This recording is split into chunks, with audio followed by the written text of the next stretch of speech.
aujourd'hui, on va voir les derniers jours. Donc, le premier et deuxième jour, on a vu l'idéal de la création. Donc, quel était le but de Dieu? En gros, quel était son idéal lorsqu'il a créé cet univers, lorsqu'il a créé les êtres humains. Le troisième jour, on a vu la chute. Donc, justement, en quoi, qu'est-ce qui a raté? Qu'est-ce qui a fait qu'on n'a pas atteint cet idéal? Et maintenant, nous allons commencer à voir comment, justement, Dieu a travaillé pour restaurer cela. Et qu'est-ce que cela signifie ces derniers jours? Donc aujourd'hui, on va voir les derniers jours et après, on va voir le but de la venue du Messie. Voilà. Donc, l'accomplissement du but de Dieu pour la création. Les êtres humains sont doués de sentiments qui leur permettent de ressentir le cœur de Dieu, d'intuition et de raison pour saisir sa volonté et des qualités requises pour l'accomplir. Une personne qui vit ainsi avec Dieu verra sa personnalité individuelle atteindre la perfection. Si Adam et Ève avaient atteint la perfection, devenant dès lors incapables de pécher, ils auraient engendré de bons enfants et fondé une famille et une société sans péché. En conformité parfaite avec les trois grandes bénédictions, ils auraient bâti le royaume de Dieu, qui consiste en une grande famille universelle avec les mêmes parents. Le but premier de Dieu pour sa création est de construire son royaume sur la terre. Donc là, on a rappelé un peu l'idéal de Dieu. Voilà, donc c'était première bénédiction que Adam et Ève atteignent la perfection individuelle. Ensuite, deuxième bénédiction, ils reçoivent la bénédiction en mariage de Dieu pour se multiplier et donc par leur union avoir des enfants qui ensuite se multiplient, qui continuent à multiplier le bien pour créer une famille, des sociétés, des nations et jusqu'au monde en fait. Et pour ainsi créer le royaume de Dieu sur la terre, centré sur les vrais parents qui seraient Adam et Ève en fait. Donc voilà. Ça, c'était le but de Dieu pour la création. Mais les conséquences de la chute, comme on l'a dit, à cause de la chute, l'être humain n'a pas pu devenir un temple de Dieu. Au lieu de cela, il s'est uni à Satan. Et il est devenu sa demeure. Il n'a pas réussi à développer sa nature divine. Au contraire, il a acquis une nature mauvaise.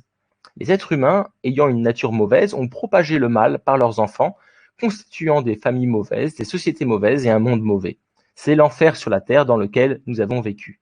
Nous n'avons pas construit le royaume de Dieu, mais permis au contraire à Satan de dominer le monde. Donc par exemple, il y a en Jean chapitre 12, verset 31, « C'est maintenant le jugement de ce monde, maintenant le prince de ce monde va être jeté dehors. » Donc là, c'est pour évoquer les derniers jours. Et le prince de ce monde, en fait, c'est Satan, parce que c'est lui qui a dominé le monde, en fait. Et après, il y a en 2 Corinthiens chapitre 4, verset 4, pour les incrédules dont le Dieu de ce monde a aveuglé l'entendement, afin qu'ils ne voient pas briller l'évangile de la gloire du Christ, qui est l'image de Dieu. Voilà, donc on parle encore de Dieu de ce monde, en fait. C'est Satan qui, en fait, à cause du fait qu'Adam et Ève ont une relation sexuelle illicite lors de la chute, qui n'était pas centrée sur l'amour vrai de Dieu, mais sur l'amour égoïste de Satan, l'amour faux, bah, ça a créé un fondement de 4 positions, non plus centré sur Dieu, mais centré sur Satan, qui a multiplié en fait des enfants du lignage de Satan en fait, et donc a multiplié l'amour, on va dire égoïste, et voilà, et ça a multiplié cette nature déchue dans les familles, les sociétés, nations et mondes en fait, jusqu'à atteindre l'enfer sur terre. Et on voit beaucoup de choses dans le monde qui ressemblent à l'enfer en fait. Donc actuellement, on a un peu les deux, on a un mixte, voilà, entre justement Dieu qui travaille et Satan qui travaille. Voilà. Donc Dieu, lui, son but, on va voir juste après, c'est quoi?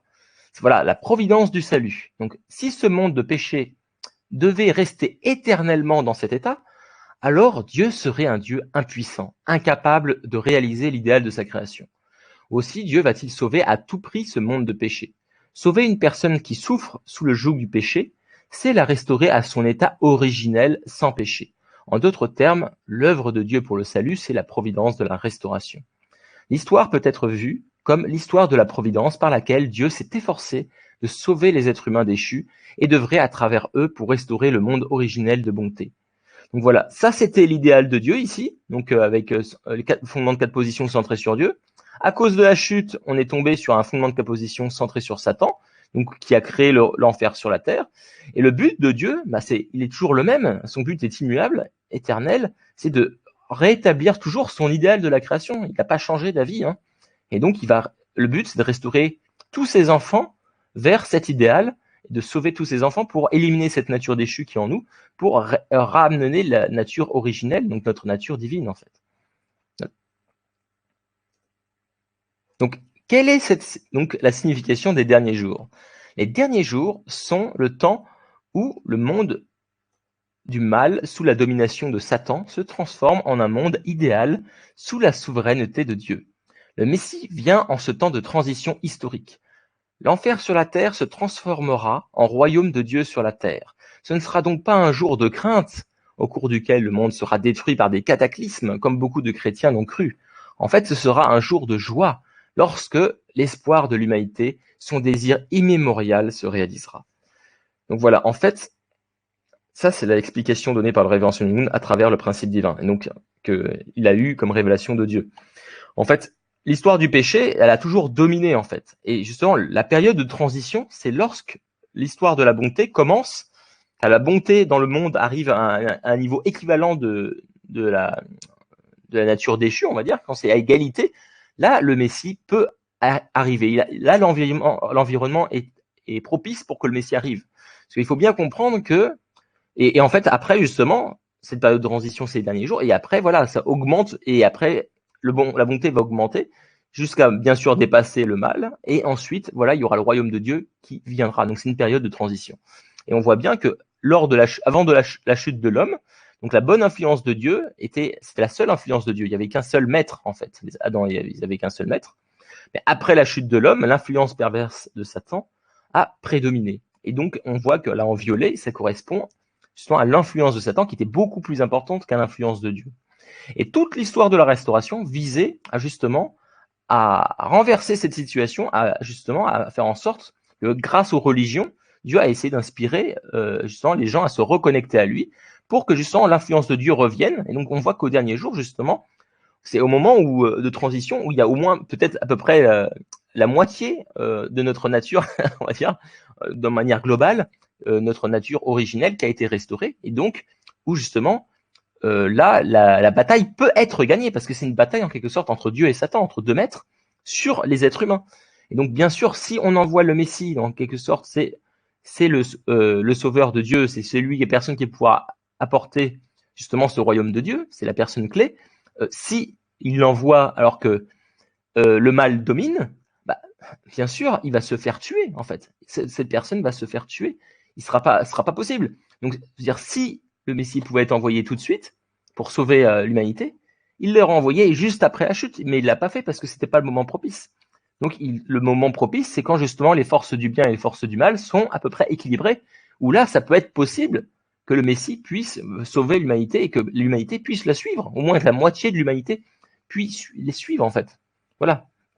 Donc, c'est dans ce sens-là. Il faut que le bien prédomine pour pas qu'il se fasse attaquer, en fait, hein, tout simplement. Et donc, justement, grâce au Messie, après, voilà, la bonne influence de Dieu seule pourra être accomplie. Et donc, ce sera le royaume de Dieu sur la terre. Il n'y aura plus qu'un seul maître, ce sera Dieu. Voilà, donc les signes des derniers jours et le jugement par le feu. Donc il y a plusieurs signes. On va pas tous les prendre parce qu'on n'a pas le temps, mais on va prendre un exemple. Ici, c'est le jugement par le feu. Donc le principe divin explique pour chaque signe, justement, qui évoque, on va dire, comme Armageddon, et il les explique. Donc nous, on va prendre qu'un exemple, on va prendre celui-ci. Donc dans les derniers jours, les cieux enflammés se dissoudront et les éléments embrasés se fondront. Donc Malachie, prophétisant la venue de Jésus, parlait d'un jour consumé par le feu du jugement. Jésus disait aussi « Je suis venu jeter le feu sur la terre ». Donc en Luc chapitre 12 verset 49.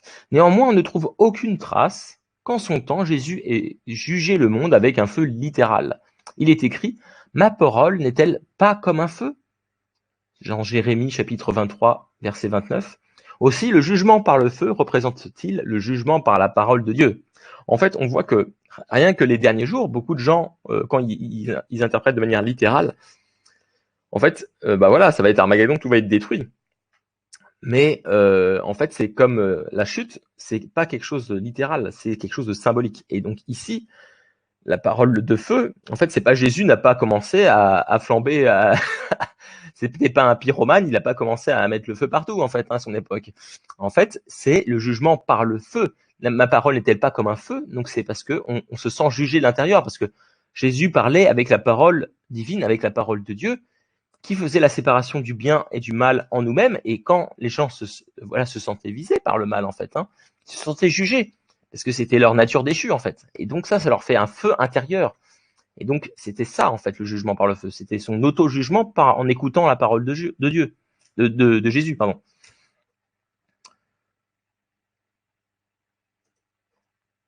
Donc voilà, les derniers jours et notre époque. Nous pouvons voir que notre époque est bien celle des derniers jours en examinant le monde actuel.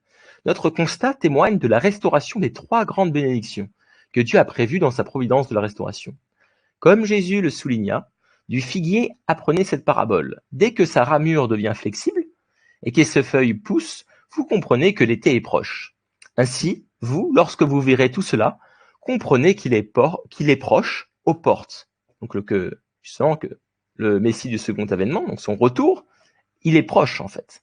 Donc là, en fait, il faut comprendre qu'il y a eu plusieurs derniers jours en fait. Il y a eu les derniers jours à l'époque de Noé. Dernier jour, par exemple, c'était avec justement le déluge. Dieu avait souhaité justement tout recommencer à zéro pour pouvoir justement, avec la famille de Noé qui était une figure centrale, on verra ça plus tard. Mais voilà, c'était une époque du dernier jour, mais ça a échoué. On verra pourquoi. Ensuite, il y a eu Jésus. Jésus, pareil, dernier jour. Malheureusement, on voit que jusqu'à aujourd'hui, c'est pas encore le royaume de Dieu. Donc, il y a eu, en quelque sorte, pas tout a été accompli. On va le voir juste après. Ensuite, voilà, aujourd'hui, moi, ce que le principe dit, c'est que c'est les derniers jours, parce que on voit la restauration de ces 3 grandes bénédictions. Quelles sont les 3 grandes bénédictions? Donc, la première grande bénédiction, c'est la première bénédiction, donc c'est le développement, on va dire, atteindre la perfection, donc le développement de maturité individuelle, donc perfection de l'individu. Donc, il y a plusieurs signes expliqués par le principe divin. Donc, le premier point, c'est le fait que la spiritualité s'est élevée en fait dans les dernières années. Et c'est vrai qu'on voit beaucoup de gens qui ont maintenant beaucoup plus d'expériences spirituelles. Par exemple, en Afrique, moi quand je vais en Afrique, beaucoup de gens ont des expériences spirituelles. Ils sont très connectés au monde spirituel en fait. Il y a aussi un autre point, c'est recouvrir le fait de vouloir retrouver sa liberté. Donc on voit avec par exemple les droits de l'homme, on voit avec l'abolition de l'esclavage, on voit qu'avec le droit des femmes par exemple, tout cela, avant il y a des années, par rapport au temps, les dernières centaines d'années, ça a complètement changé. Il y a eu un changement radical dans la recherche de cette liberté, voilà, qui était la liberté originelle en fait, et le fait de reprendre sa responsabilité. Donc ça, c'était justement revenir à l'idéal de Dieu, la première bénédiction. On voit aussi, par exemple, pour le fait de vouloir se développer personnellement, aujourd'hui, on voit beaucoup maintenant de formations de développement personnel, justement, comme je le fais là. Moi, c'est centré sur Dieu, mais beaucoup de gens font des cours de développement personnel. On voit Mind Valley, on voit Gaia, par exemple, on voit d'autres choses comme ça qui font. Voilà, beaucoup de gens sont en cette recherche-là, ont cette recherche. Il y a aussi le fait de l'amour vrai. Maintenant, les gens ont beaucoup plus un amour altruiste. Voilà, maintenant, il y a beaucoup d'associations qui sont créées juste pour vivre pour les autres. Ça, on n'avait pas ça à l'époque, dans le passé. Donc, on voit qu'il y a eu la première restauration. On voit les signes de la restauration de cette première bénédiction. On revient, on voit qu'on tend vers ce royaume de Dieu, en fait, petit à petit. Et deuxième chose, c'est la deuxième bénédiction. C'était quoi la deuxième bénédiction? C'était justement se multiplier. Et finalement, c'était l'unité, aimer l'humanité, en fait, que ce soit l'humanité comme une grande famille. Et on voit quoi? On voit justement que petit à petit, avant, voilà, c'était dans le passé, c'était chacun, c'était des tribus, etc. Après, là, c'était des nations. Et maintenant, on voit que, par exemple, les nations, maintenant, on a commencé à voir l'Europe, par exemple. Donc, on voit que ça commence à s'unir. Après, on voit que maintenant, d'un point de vue économique, le monde est beaucoup plus uni maintenant, en fait. Au niveau économique, il y a beaucoup d'échanges. Il n'y a plus le protectionnisme comme il y avait avant. Donc, il y en a qui reviennent un peu vers là. Mais beaucoup, on va dire, dans la grande majorité, ça vient plutôt vers l'unité. On voit que rien que, par exemple, avec les outils comme Internet, etc., maintenant, on peut parler avec des gens comme si c'était ma famille, par exemple. J'ai de la famille au Japon, par exemple. J'ai ma femme qui est japonaise. On peut parler à travers. Là, vraiment, on voit que maintenant, on se marie avec des personnes étrangères. Là, on n'est plus avec des nationalités différentes. Il y a une mixité qui ne se faisait pas auparavant. On voit que maintenant, on voit vraiment le monde entier comme une grande famille. On n'est plus en train de se dire, le racisme commence à disparaître, même s'il y en a encore un petit peu, mais on voit que c'est complètement différent par rapport à avant. On a beaucoup plus de mixité, par exemple en France, on voit la grosse différence par rapport à il y a plusieurs centaines d'années. Là, il y a une grande mixité en France. On voit que maintenant, il y a beaucoup plus de mariages internationaux. Donc on voit qu'on est vraiment unis comme une grande famille. Il y avait un élan, par exemple, il y a quelques années, avec la chanson We Are the World. Et j'avais entendu à un moment donné qu'il y avait 8000 chaînes de radio qui s'étaient unies ensemble à passer la même musique en même temps. We Are the World. Donc on voit vraiment de plus en plus cette unité mondiale, en fait. Voilà, et même par exemple pour la... Voilà, donc ça c'est le signe de la restauration de la seconde bénédiction. Et enfin, la troisième bénédiction, c'était quoi? C'était le fait d'être les gardiens de la création, le fait de aimer la création. Et là, on voit, les dernières années, on n'a jamais vu autant d'associations, autant de personnes qui se battent en quelque sorte, qui font beaucoup d'efforts pour protéger la nature. En fait, hein. On voit énormément d'associations qui investissent des fonds incroyables pour pouvoir protéger la nature. Maintenant, on voit qu'il y a des sommets politiques pour pouvoir protéger face à l'environnement, pour pouvoir protéger notre nature, etc. Donc, on voit qu'il y a une préoccupation, on va dire, de notre monde, de l'équilibre, voilà, de notre écosystème, qu'il n'y avait pas du tout avant. Et donc, voilà, c'est encore un signe de la restauration de la troisième bénédiction. Le fait aussi de beaucoup de gens dédient leur vie, elles sont complètement centrées, des chercheurs ou des personnes qui sont spécialistes des animaux, etc., qui sont passionnés de la nature et qui ont un grand amour pour la nature. Donc tout ça, ce sont des signes de cette troisième bénédiction. Donc voilà, ça montre que notre époque est celle des derniers jours, celle de cette transition où le Messie arrive. Donc la nouvelle expression de la vérité est notre attitude. Donc grâce à l'esprit et à la vérité, Dieu apporte son concours aux personnes déchues et ignorantes pour élever leur spiritualité et éclairer leur intelligence. Esprit et vérité sont uniques, éternels et immuables. Toutefois, le niveau et l'étendue de leur enseignement, de même que la manière de les exprimer, progressent selon les époques, au fur et à mesure qu'ils aident l'humanité à sortir d'un état d'ignorance extrême.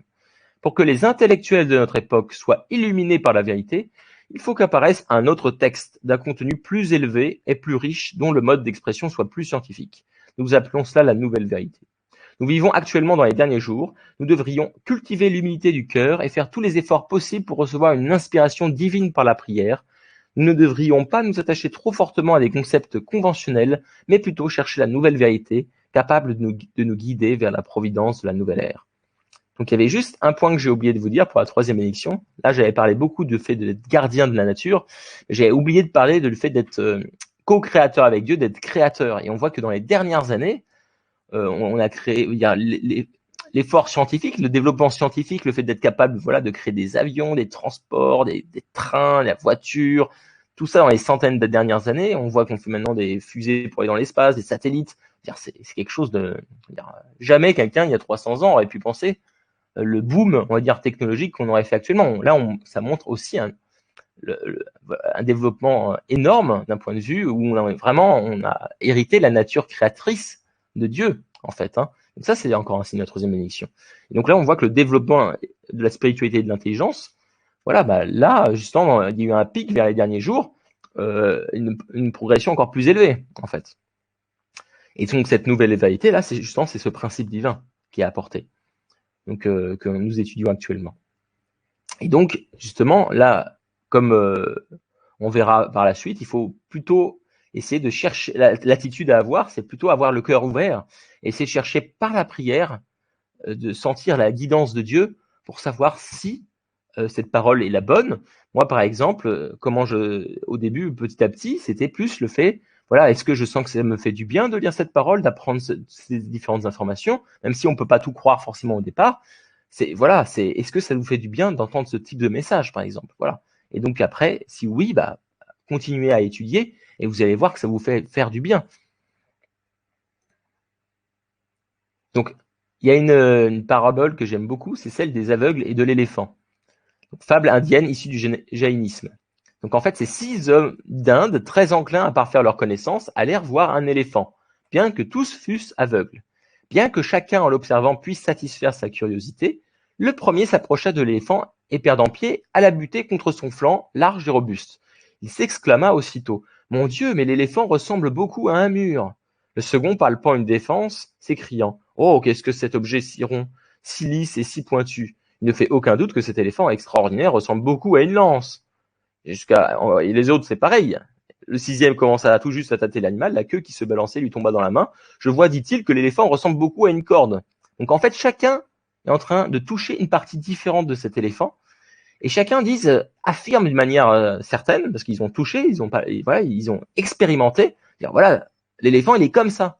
Et en fait, ils sont pas d'accord, les aveugles. Ils sont pas d'accord entre eux en disant, voilà, non, l'éléphant, il n'est pas comme ça. Mais en fait, ils ont tous raison. Ils ont tous raison, mais ils n'essayent pas d'écouter vraiment l'autre et de se poser la question comment ils peuvent avoir tous raison ensemble. Et en fait, les religions, c'est exactement ça. Toutes les religions représentent un aveugle. Parce que bien sûr, les religions, elles sont inspirées par Dieu, mais comme Dieu est invisible, c'est pas quelque chose de facile. Et comme on a encore notre nature déchue qui est développée tout autour de l'histoire, Dieu nous a inspirés comme il a pu. Il a pu par rapport à notre niveau de développement spirituel et notre niveau d'intelligence. Et donc, il nous a apporté justement une vision en fait de Dieu, des lois spirituelles. Et justement, en fait, chaque religion apporte justement une part de la vérité, donc une part de la vision globale. Et donc justement, là, je vous invite aussi l'attitude à avoir, quelle que soit votre religion, voilà, à voir aussi les autres religions, à écouter, à être ouvert d'esprit, justement, pour pas se dire non, mais l'autre, il a tort, c'est moi qui ai raison. Parce que là, on voit bien que les aveugles, ils étaient dans cette attitude-là. Alors que si on est plutôt ouvert d'esprit et qu'on peut discuter avec les autres, voilà, comprendre leur point de vue, comprendre leur compréhension, voilà, de Dieu, de compréhension des autres, de la spiritualité, des règles spirituelles, des lois spirituelles, bah après, par la prière, nous-mêmes, chacun fait justement, grâce à sa conscience, réfléchit à faire et après vit en fonction de sa compréhension personnelle, voilà. Et donc, il ne faut pas se fermer justement aux différentes vérités qu'il y a dans ce monde, telles que celle du principe divin. Voilà, donc ça c'est mon conseil. Mais quelle que soit la vérité, je vous conseille de même de découvrir les autres vérités des différentes religions. Voilà, donc moi les leçons sur les derniers jours. Donc la providence de Dieu est celle de la recréation. Dieu souhaite absolument accomplir son idéal. Les derniers jours sont une période de transition entre la domination de Satan vers la souveraineté de Dieu. Et Dieu a suscité les différentes religions et autres sphères culturelles afin de préparer toute l'humanité à recevoir et assister le Messie lors des derniers jours. Tout le but pour Dieu, c'était ça, de préparer pour envoyer le Messie lors des derniers jours. Donc les religions ont permis d'élever la spiritualité des gens pour être capables de l'accueillir et de le suivre et de le servir. Notre époque est celle des derniers jours et cela s'observe par la restauration des 3 grandes bénédictions de Dieu. Et donc, notre attitude est très importante. Voilà, avoir le cœur ouvert et surtout rechercher par la prière. Voilà, donc essayer de sentir d'un point de vue, comme Dieu nous a donné la capacité, notre intelligence, nos émotions, notre capacité, voilà, de sentir. Voilà, donc c'est à nous de prendre responsabilité et d'essayer de chercher justement cette vérité, de chercher Dieu, de se connecter davantage à lui. Voilà, donc là j'ai terminé pour les derniers jours. Maintenant, nous allons voir la deuxième partie de ce soir. C'est le but pour la venue du Messie. Parce que là, on a parlé justement que le Messie arriverait lors des derniers jours. Mais quelle est sa mission précise? Donc, on va voir ça maintenant. Donc, encore un rappel, parce que chaque fois, quels que soient les chapitres, en fait, on va rappeler, en fait, ça revient toujours quand on se pose des questions, on va revenir au premier chapitre, qui est le principe de la création, qui est l'idéal de Dieu. Donc, la première bénédiction, c'était soyez féconds. Voilà, fondement de 4 positions centré sur Dieu, maturité de l'individu, individu centré sur Dieu. Deuxième bénédiction, se multiplier. Donc Dieu, nouvel Adam, nouvelle Ève, créer des familles, tribus, nations, mondes centrés sur Dieu. Troisième bénédiction, dominer la terre. Donc Dieu avec l'humanité et la nature, voilà, unis, donc centrés sur Dieu, donc pour créer le cosmos. Voilà, donc ça c'est maturité individuelle, relation harmonieuse et gardien de la création. Donc le but, c'est de réaliser l'idéal de Dieu. Donc que fait le Messie pour accomplir ce but? Parce que c'est ça en fait le but de Dieu. Quelle est notre part de responsabilité? Comment est partagé quel est le rôle de chacun dans la providence du salut? Voilà, donc pour la rédemption, parce que c'est ça en fait, on va éliminer notre nature déchue pour revenir à notre nature divine, à notre nature originelle. Donc, en fait, la responsabilité, elle est partagée. Elle est partagée. En fait, il faut bien comprendre que la chute, normalement, elle a été causée par les êtres humains. Mais Dieu se sent responsable parce qu'il est parent, et donc il veut nous aider en fait à se restaurer. Donc, on a la responsabilité de Dieu, et la responsabilité humaine. Mais le Messie est quelqu'un, un point clé qu'on va expliquer justement quel est son rôle. Donc la responsabilité de Dieu, c'est élever le niveau de cœur et de la compréhension spirituelle des êtres humains. Préparer un environnement et élever un peuple qui aspire à recevoir le Messie et envoyer le Messie. Voilà, donc ça c'est la responsabilité de Dieu. Donc on a vu, le premier point, c'est élever le niveau de cœur et la compréhension spirituelle des êtres humains. C'était par les différentes religions, par les différentes sphères religieuses, par les différentes, la philosophie, etc. Tout ça, c'était la responsabilité de Dieu qu'il a accompli. Ensuite, préparer un environnement et élever un peuple qui aspire à recevoir le Messie. Ça, on va le voir dans d'autres conférences plus tard. Comment il a fait ça, par exemple, en suscitant, par exemple, différents types de sociétés, etc. Et ensuite, envoyer le Messie, voilà, il l'a fait aussi, par exemple, avec Jésus, il l'a fait, et on va voir qu'en gros, il y a aussi le Messie du second avènement, on va voir qu'il l'a fait aussi.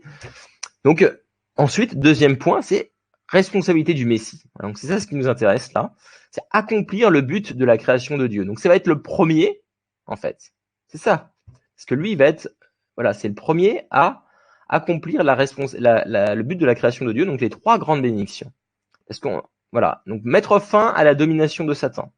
Voilà, donc il va, parce que c'est normalement c'est les êtres humains qui dominent normalement comme Dieu. C'est les enfants de Dieu qui doivent dominer tout le reste de la création. Et donc Satan c'était un ange à la base, donc il doit dominer Satan, il doit inverser la position de la souveraineté. Apporter le salut à tous les êtres humains, résoudre le problème du péché originel. Donc il doit apporter la solution, il doit apporter le salut à tous les êtres humains, tous, hein, pour restaurer le problème de la chute du péché originel. Et il doit établir le modèle de l'amour vrai, donc l'amour altruiste, dans toutes les relations. Voilà, donc ça c'est la responsabilité du Messie, en fait c'est un peu le pionnier. Et quand on voit ici, c'est le premier en fait à accomplir cette première bénédiction. Voilà. Je parlerai de la suite plus tard. Donc ensuite, il y a la responsabilité humaine. Donc c'est faire preuve de foi dans la parole de Dieu. Se faire repentir de ses péchés. Aspirer et se préparer à recevoir le Messie. Reconnaître, accepter et soutenir le Messie. Et réaliser les 3 grandes bénédictions de Dieu au cours de notre vie. Parce qu'il faut comprendre que veut dire, là, il faut restaurer le monde entier. Le Messie, voilà, c'est pas parce que le Messie arrive que tout est fini. Il faut restaurer tout le monde. Donc on a tous une part de responsabilité. Donc les autres, les êtres humains, ils doivent se repentir pour leurs fautes, pour leurs péchés. Il faut déjà prendre conscience grâce au Messie qui va apporter la vérité de nos fautes et se repentir et voilà de nos péchés, parce qu'il faut avoir la conscience de nos fautes pour pouvoir se repentir. Et ensuite faire une preuve de foi dans la parole de Dieu et aspirer et se préparer à recevoir le Messie pour l'accueillir. Donc c'est ce qu'a fait justement Dieu en élevant la spiritualité. Voilà, il fallait que les êtres humains répondent à ce travail de Dieu finalement. Et il fallait quand le Messie arrive, le reconnaissent et l'acceptent et le soutiennent. Et bien sûr, il faut que comme le premier lieu pionnier, il faut que tout le monde accomplisse les 3 grandes bénédictions de Dieu au cours de notre vie, au cours de la vie. C'est ça le but de Dieu pour tous les êtres humains. Donc accomplir ces 3 grandes bénédictions.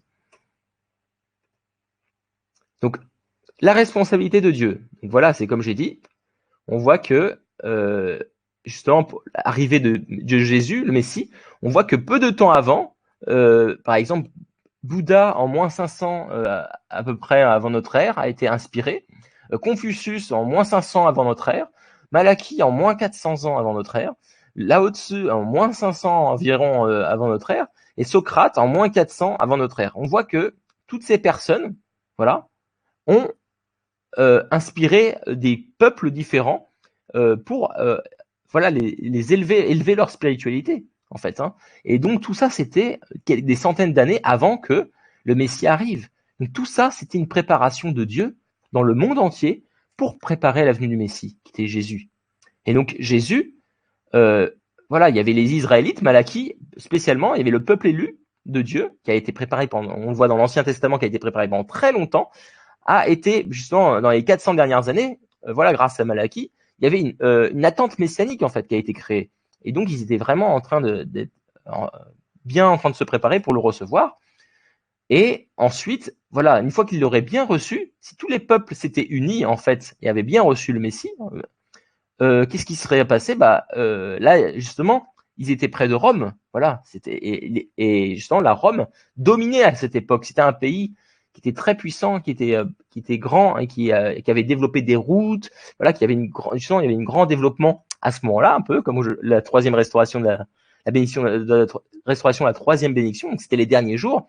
C'était fait exprès pour que si tout le monde s'était uni au Messie, à Jésus, en fait, la providence, voilà, son enseignement aurait très rapidement atteint le monde, parce qu'en fait, si toutes ces spiritualités s'étaient unies avec Jésus, et après Rome s'était unie avec Jésus, ce serait voilà, très rapidement ils auraient pu on va dire propager la vérité de Jésus, la vérité du Messie dans tout le monde entier en fait, et unir le monde entier. Mais ça ne s'est pas passé comme ça malheureusement. Donc comment ça s'est passé? Donc la rédemption par la croix complète. En fait, Jésus vint en tant que Messie pour le salut complet de l'humanité et rien de moins. Il était censé établir le royaume de Dieu d'abord sur la terre. Donc c'était ce qu'on a vu avant. Donc c'était voilà, il fallait accomplir l'idéal de Dieu en fait. Hein. Donc c'était vraiment ça. Il voulait faire les trois, tout en fait. Hein. Donc on voit bien qu'il a fait la première bénédiction, mais là par exemple, ok, Jésus c'est un homme, donc il représente le nouvel Adam, mais où est Ève? Où est Ève? Là, par exemple, par rapport au principe de la création, l'idéal de la création, on voit qu'il manque quelque chose. On voit qu'il a été coupé, il a été interrompu en fait. Et qu'est-ce qui s'est passé en fait? Donc la crucifixion a-t-elle permis aux disciples fervents de Jésus de restaurer leur nature originelle et d'établir le royaume de Dieu sur la terre? L'histoire entière du christianisme ne nous montre aucune personne si grande ait été sa dévotion qui ait vécu sa vie dans une unité indivisible avec Dieu. Il n'y a jamais eu un seul croyant qui n'ait pas eu besoin de rédemption ou d'une vie de dévotion et de prière ardente. Les parents chrétiens, si dévoués soient-ils, continuent de transmettre le péché originel à leurs enfants. On voit par exemple qu'ils continuent à faire le baptême à chaque fois en fait, hein, pour justement restaurer ça, pour les bénir en fait. Hein. Cela nous montre que la grâce de la rédemption par la croix n'a ni complètement extirpé notre péché originel, ni parfaitement restauré notre nature originelle. Donc, le désir le plus cher de Dieu pouvait-il être la mort de Jésus sur la croix? Étudions, selon la Bible, les paroles et les actes de ses disciples. Parce que là, on a vu quand même que par rapport au principe de la création, on a l'impression que Adam, voilà, il devait trouver peut-être une Ève. Car Jésus, il venait comme le deuxième Adam. C'est ce qui est dit dans l'islam, en fait, hein, dans le Coran. Il le voit comme le deuxième Adam. Et il devait trouver une deuxième Ève, mais ça s'est pas fait. Donc, on va voir maintenant avec les paroles et les actes de ses disciples. Voilà, on va essayer de comprendre. Donc, devant la mort de Jésus, ils étaient au comble du chagrin et de l'indignation. Première chose. Ensuite, examinons du point de vue de la providence si la crucifixion de Jésus était prédestinée et inévitable selon la volonté divine. Dieu appela le peuple élu d'Israël parmi les descendants d'Abraham. Il les protégea, les éduqua et leur imposa parfois la rigueur de tribulations et d'épreuves. Il leur fit bâtir la demeure et le temple, donc avec la providence de Moïse, puis celle avec les rois, etc., avec le roi David, Saül, David, Salomon, etc. Il les prépara ainsi à recevoir et à accueillir le Messie. Donc on voit qu'il y a eu un énorme travail de fait par Dieu pour préparer un peuple élu à recevoir le Messie. Voyons ensuite les paroles et les actes de Jésus lui-même. Par ses paroles et ses actes, Jésus voulait inciter son peuple à croire qu'il était le Messie. Donc on va voir justement ces versets. Donc voilà, le premier verset, ce qui correspond ici, là, donc les paroles de ses disciples, c'est Actes chapitre 7, versets 51 à 53. Nuque raide, oreilles et cœur incirconcis. Toujours vous résistez à l'Esprit Saint. Tels furent vos pères, tels vous êtes. Lequel des prophètes vos pères n'ont-ils point persécuté? Ils ont tué ceux qui présidaient la venue du juste, celui-là même que maintenant vous venez de trahir et d'assassiner, vous qui avez reçu la loi par le ministère des anges et ne l'avez pas observée. Donc on voit qu'ils étaient en colère, là, qu'ils avaient face à la mort de Jésus, qu'ils avaient en gros tué Jésus.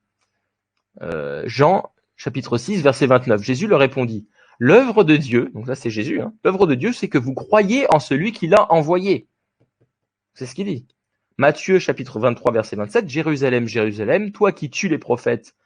Donc ça, c'est Jésus qui parle, hein. Toi qui tues les prophètes et lapides ceux qui te sont envoyés, combien de fois ai-je voulu rassembler tes enfants à la manière dont une poule rassemble ses poussins sous ses ailes, et vous n'avez pas voulu. Donc, tous ces indices convergent. Nous pouvons conclure que la mort de Jésus sur la croix fut le dénouement tragique dû à l'ignorance et à l'incrédulité de son peuple. La croix n'était pas nécessaire à la réalisation complète de sa mission messianique. Même elle a fait obstruction, en fait, hein. Le dessein évident de Dieu pour le peuple élu d'Israël, qu'il avait conduit à travers toutes sortes de difficultés depuis le temps d'Abraham, était de lui envoyer un Messie et de bâtir un royaume éternel sur la terre. Après la crucifixion de Jésus, le peuple juif allait être dispersé sur la face de la terre. Les Juifs subissent depuis lors persécution et oppression. On peut y voir la conséquence tragique de la faute que commirent leurs ancêtres en condamnant à mort le Messie, empêchant ainsi l'accomplissement de la providence de la restauration. De plus, de nombreux chrétiens fervents ont porté la croix, payant ainsi leur part pour le péché collectif d'avoir tué Jésus. Donc en fait, le fait d'aller sur la croix, ce n'était pas le plan A de Dieu, en fait, hein.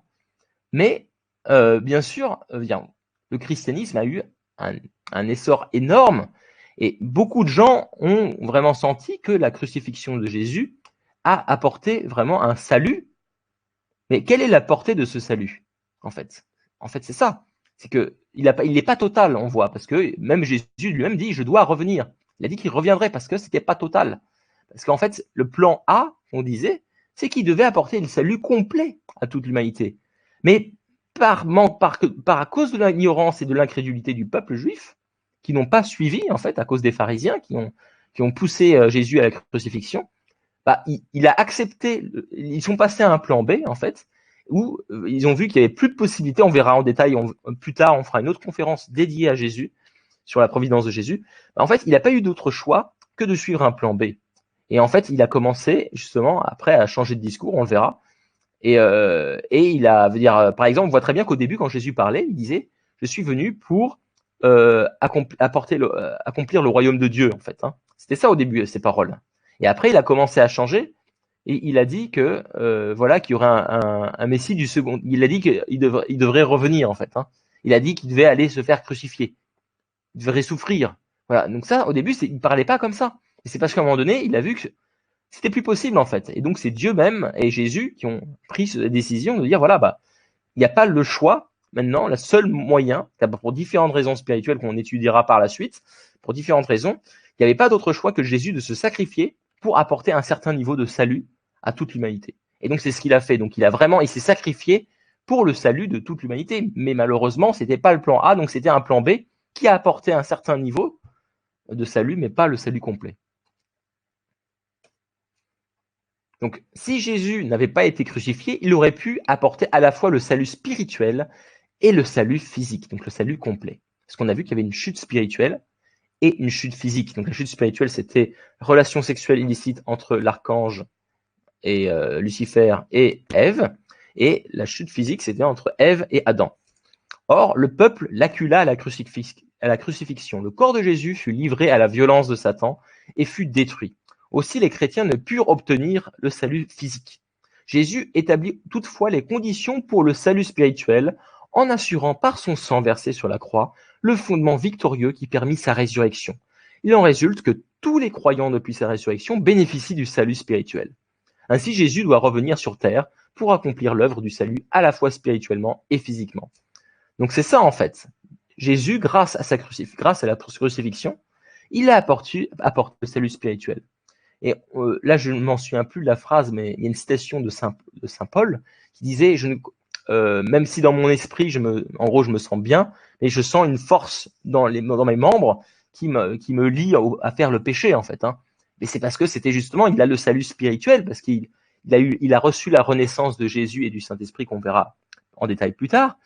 Et parce grâce à Jésus, il y a la renaissance et du Saint-Esprit, il y a une renaissance spirituelle. Il y a le salut spirituel, mais pas physique. Donc, il est encore, on va dire, attaqué par Satan du point de vue physique. Il est encore lié à Satan. Et donc, il ne peut pas se défaire. Ça, c'est quelque chose, c'est à cause du péché originel. Seul le Messie peut ôter ce péché originel. C'est ça la mission du Messie. C'est de ôter ce péché originel. C'est de nettoyer ce péché originel. Donc, Jésus a pu le faire, mais que la moitié. il a pu ôter le salut spirituel, le péché spirituel, le péché originel spirituel, mais pas le péché originel physique. Et c'est pour ça que Jésus lui-même a dit qu'il devrait revenir. Voilà. Donc, quelles sont les leçons du but pour la venue du Messie? Donc, le Messie a pour but de devenir le nouvel Adam qui accomplit l'idéal de la création de Dieu. Chacun a un rôle à jouer dans la providence de la recréation. Donc, nous-mêmes, nous avons un rôle à jouer. Voilà, donc c'est pas juste la responsabilité du Messie ou de la responsabilité de Dieu. C'est à nous aussi de travailler pour créer le royaume de Dieu sur la terre. Notre rôle est de faire preuve de foi dans la parole de Dieu, se repentir de ses péchés, aspirer à se préparer à recevoir le Messie, reconnaître, accepter et soutenir le Messie, et réaliser les 3 grandes bénédictions au cours de notre vie. Donc, grâce à son sacrifice, Jésus a permis à toute l'humanité la capacité de recevoir le salut spirituel. Merci Jésus, merci infiniment. Grâce à Jésus, on a pu avancer énormément dans la providence de la restauration de l'idéal de Dieu. Donc, le second avènement a pour but d'apporter le salut complet à la fois physique et spirituel à toute l'humanité sur terre et dans le monde spirituel. Voilà. Donc, j'ai fini pour aujourd'hui sur le but du Messie et le but de sa seconde venue. Donc, demain, nous verrons la résurrection. Donc, la résurrection, quel est le sens de cette résurrection, justement? Parce que la Bible en parle souvent. Quel est le sens de cette résurrection? Donc, on verra cela demain ensemble. Voilà. Et on verra aussi après la prédestination. Donc, quel est le sens de la prédestination? Jusqu'où va la prédestination? Donc, beaucoup de gens sont confus par rapport à ces deux éléments, que ce soit la résurrection ou la prédestination. Le principe divin va rendre cela très clair. Voilà. Donc, je vous invite demain. Je vous souhaite à tous une excellente soirée. Allez, à très vite. Bye bye. Salut.